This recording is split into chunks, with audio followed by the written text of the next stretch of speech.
On ne prend pas les mêmes, mais on recommence. Seuls Baptiste, Alexis et Samuel ont couru hier. Emilien, Pierre, Florian et Ryan entrent en jeu pour disputer Kurn-Bruxelles-Kurn, la course de clôture du week-end d'ouverture. J'ai ça là, ça c'est sûr c'est à moi.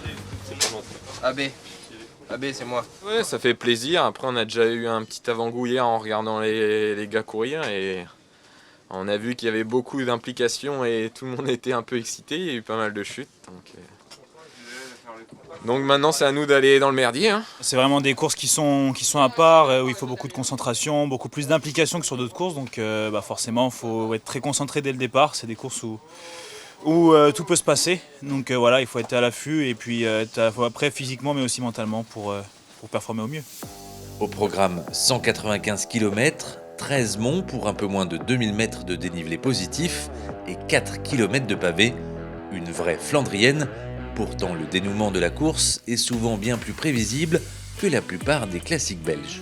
C'est vrai que le circuit est difficile, mais sa dernière partie est beaucoup plus simple. Les 50 derniers kilomètres sont plats. Donc ça peut s'organiser pour revenir sur les échappées ou même les meilleurs. Et c'est pour ça que souvent c'est un sprint à Kurn. Ça reste quand même une course où on ne sait pas trop. Va falloir protéger Emilien au mieux. Pour qu'il arrive pour la gagne. Ça reste Kurn, parfois ça arrive à des petits comités. En fait, tout dépend de comment la course va se dérouler, qui va faire la course et de ce que certaines équipes désirent de faire ou non. Donc, nous, notre plan, c'est qu'on arrive à sprinter avec Emilien. En effet, un sprint est attendu et aujourd'hui, c'est à Emilien de conclure. Le seul à avoir déjà disputé cette course avec une 6e place en 2024. C'est une course qui me plaît, j'ai fait une 6e place il y a 2 ans qui m'a lancé quand même sur 2 belles saisons derrière. Donc voilà, on est ici pour faire de belles choses. Il y a un beau plateau de sprinters. Comme les gars ont dit, il va falloir être attentif, beaucoup de placements sur tous les monts. Et puis ensuite on verra, on fera le point après les monts. Pour ce sprint, attention au vent quand même qui peut souffler entre les monts et puis ensuite avant d'arriver sur le circuit local à Kurn. Il faut survivre aux différentes attaques qu'il va y avoir durant les monts et puis après on fera le bilan après les monts à 60 km de l'arrivée et puis à ce moment-là il faudra mettre le train en place et se grouper autour d'Emilien pour essayer de l'accompagner au mieux mais bon avant il y a une course à contrôler quoi.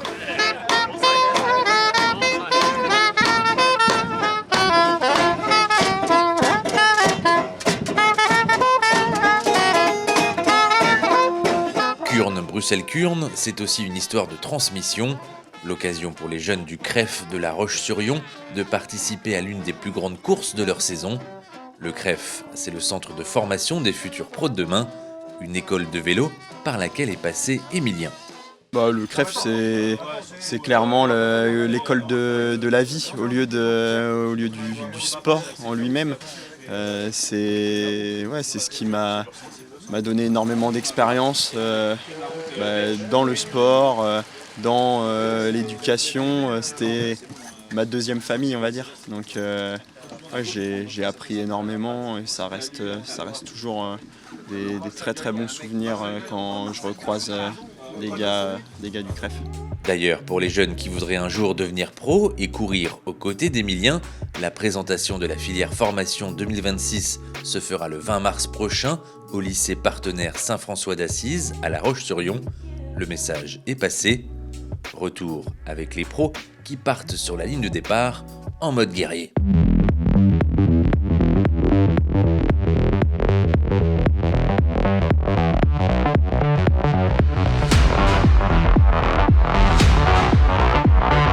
Rapidement, 7 fuyards prennent un avantage de près de 4 minutes. L'enchaînement des monts morcelle le peloton en plusieurs groupes. Seuls Ryan Boulawat et Florian Dauphin sont présents au sein des hommes de tête qui rattrapent les échappés à 50 km de l'arrivée.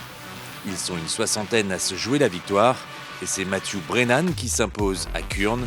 Florian termine dans le top 15 mais arrive au bus déçu. Vent de face, là c'était Bagdad le sprint. C'était chaud. Mal placé au début. Ouais, après on savait que vent de face ça allait être compliqué le sprint. Après j'ai réussi à pas trop mal me débrouiller, je me suis replacé avant la flamme rouge et malheureusement je déraille quand je veux lancer à 300 mètres et ça me coûte je pense un beau top 10 voire peut-être mieux, donc je suis déçu quand même après avoir passé une journée à s'arracher et comme ça, un peu dégoûté quand même. Sur une réaction à chaud comme ça, je ne sais pas trop quoi dire par rapport à la situation de course parce que c'est des courses et une grande importance au placement. Sur ce point-là, je pense qu'on n'a pas été irréprochable au moment où ça s'est un peu décanté. Heureusement qu'on avait avec Flo la bonne patte pour remonter, mais c'est dommage de perdre Emilien. Je pense que c'était une bonne carte sur un sprint comme ça, il aurait été solide. Mais bon, voilà, c'est les courses belges, on sait à quoi s'attendre. C'est des courses qui ne sont pas faciles et il y en aura d'autres. Il faut continuer de se battre et garder la bonne mentalité.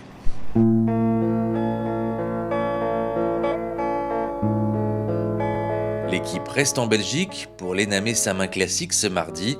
Puis dimanche prochain aura lieu la plus grande course à étapes du début de la saison, Paris-Nice, où vous retrouverez chaque soir votre immersion.